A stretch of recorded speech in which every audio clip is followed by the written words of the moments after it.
So you've been thinking about buying a cabin and you found a super cheap lake place on Zillow or Facebook Marketplace. Now you'd better run and buy it before somebody else does, right? Wrong. There are suckers everywhere, but you're not one of them. You are smart and informed. And even if you're not, you're gonna be by the time you finish watching this awesome video. I come across some fantastic and cheap lakefront properties, and I'm gonna share with you my biggest tips for scoring a lake home for less. But there are some huge pitfalls you need to watch out for too. I'm also going to give you my top secret insider tip on the biggest sign that a lake home owner is getting close to selling so that you can get on the front foot and your real estate agent can get in there quick with an offer. I'm going to make him an offer he can't refuse.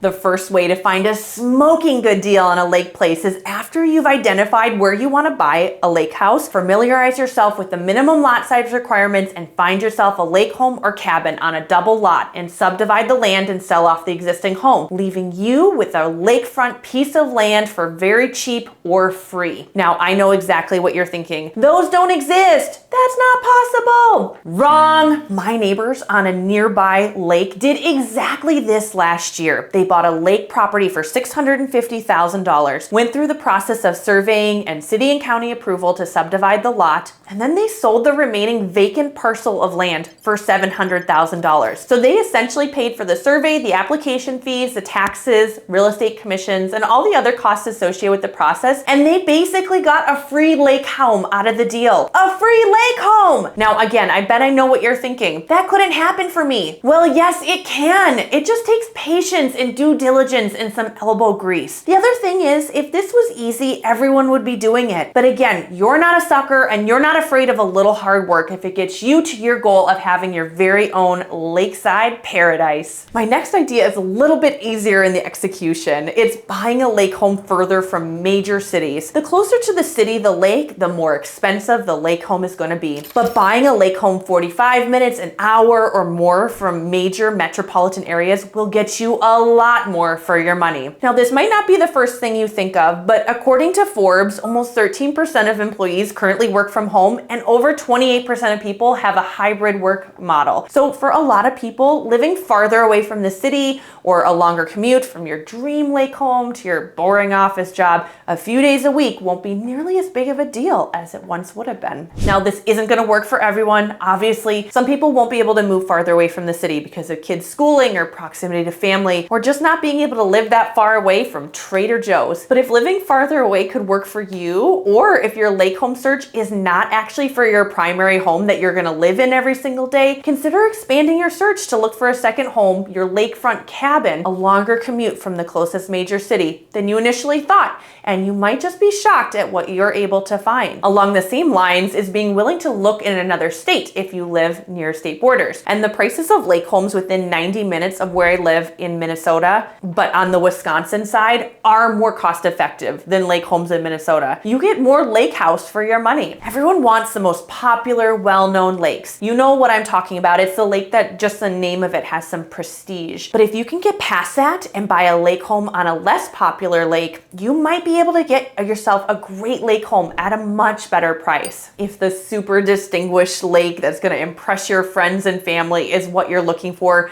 that's fine. I get it. But you can expect to pay a premium for the name and reputation of that lake. Sometimes just miles away or minutes drive away are other lesser known lakes where equally lovely homes are available for significantly less. I'm connected with agents who specialize in lakefront property around the country. So if you're looking for a lake home somewhere other than Minnesota or Wisconsin, where I work, make sure to reach out and I'll put you in contact with an experienced agent in the area you're looking to help you find your dream lake home. Another way to score a deal on a lake place is to buy something with shoreline that isn't clear and sandy, but rather it might have mucky shoreline or be located in an inlet or on a river or channel that leads to the lake. The shoreline might have a lot of cattails or lily pads, so it isn't ideal for swimming. Most people are looking for something with clear, sandy shoreline that they can swim off of. So if you're willing to compromise on the shoreline, you can score a deal. And don't forget, you can still put in a dock and have a boat boat to take you to a different area of the lake to go swimming. Even people who have sandy shorelines enjoy cruising on their boat and boating to the middle of the lake and jumping off the boat because it's super fun. Now, it's important to be aware of the pitfalls associated with this strategy. If the lake shore is overgrown with cattails, wild rice, lily pads, the Department of Natural Resources, the DNR, regulates the removal of aquatic plants. So don't assume that you can just go in there and start blasting away those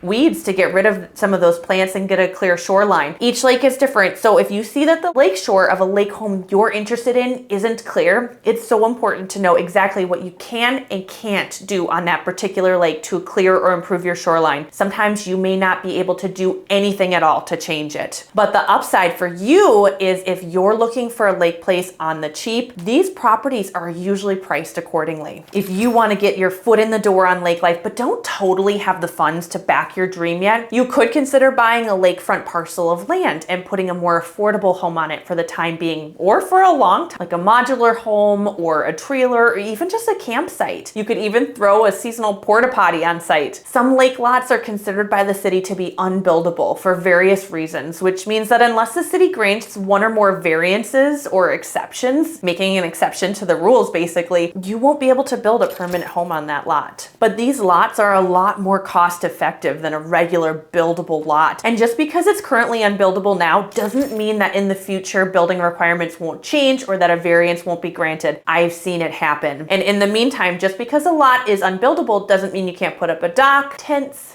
bunkhouses, porta potties, hammocks, put your boat out at the dock, and have a really great summertime hangout. I was rewatching this video and I thought of a really interesting story that I wanted to share with you. We have a neighbor who had purchased many years ago a lot of land that's considered to be unbuildable, and he uses it as a summertime hangout. He lives close by, not on a lake, and he puts in a dock, boat, and a porch swing, and hammocks, and stand-up paddleboards, and him and his family get to use and enjoy the lake all summer long, but they didn't pay the price of purchasing a buildable lot. So I wanted to share that with you as a way that some people will gain entry into owning a lakefront property for less. If you buy a buildable lot, you can expect to pay more for that than an unbuildable lot, but it will still generally cost less than a property with a home on it. Make sure to check with the city to understand exactly what you can do with it, because it would be a huge bummer to buy it only to realize you can't put a camper van on there permanently, for example, if that's what you wanted to do. Now, you watched to the very end, so you've earned yourself a reward, and I'm gonna share with you my top tip for recognizing when someone is gonna be selling their lake place in the future, even if they don't know it themselves yet. So if you're out on the lake and you see someone's lake home without a dock in it, that's a really good indicator that they're not enjoying all that lake living has to offer. Sitting on the dock, boating, fishing, swimming, and if someone is not making the most of the lake, it's much more likely that they'll be willing to sell or open to selling at some point in the future. And a good real estate agent will find a way to approach the sellers on your behalf. Hey, the worst thing that can happen is they say no, and that's exactly the same situation you're in right now. Other than inventing a time machine and going back in time to buy when prices were lower,